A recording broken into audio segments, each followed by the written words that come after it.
आपण पाहत आहात RK न्यूज, बातमी तुमची, आवाज आमचा।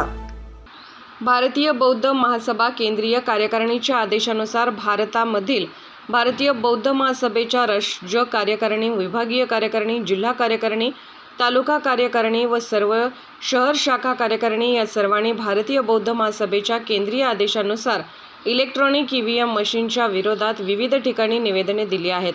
त्याचाच एक भाग म्हणून भारतीय बौद्ध महासभा केज तालुका शाखा व शहर शाखेच्या वतीने वरिष्ठांच्या आदेशावरून तहसीलदार केज, पोलीस ठाणे केज, मुख्य निवडणूक आयोग यांच्यासह संबंधित कार्यालयांना बॅलेट पेपरवर येणाऱ्या सर्व निवडणुका घेण्यात याव्यात अशी मागणी केली आहे। यामागील प्रमुख उद्देश असा आहे की इलेक्ट्रॉनिक EVM मशीन हे मतदानामध्ये वापरले जाते, परंतु सदरची मशीन ही हॅक केली जाते। त्यामुळे हा लोकशाहीवर होणारा मोठा अन्याय आहे।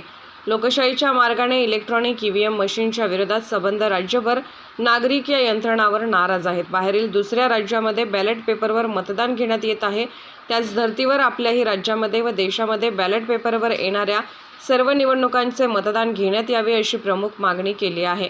यावेळी भारतीय बौद्ध महासभा केज तालुका शाखा अध्यक्ष नंदकुमार मस्के, शाखा शहर शाखा अध्यक्ष डॉक्टर प्रभाकर ठोके, बाबा पोटभरे, आश्रुबा खरात, भारत ढालमारे, भैयासाहेब आरकडे, प्रशांत ओहळ, विद्याताई कांबळे, सुनीताताई कांबळे, मीराताई खरात यांच्यासह भारतीय बौद्ध महासभा केज तालुका शाखा व शहर शाखेचे पदाधिकारी यावेळी उपस्थित होते।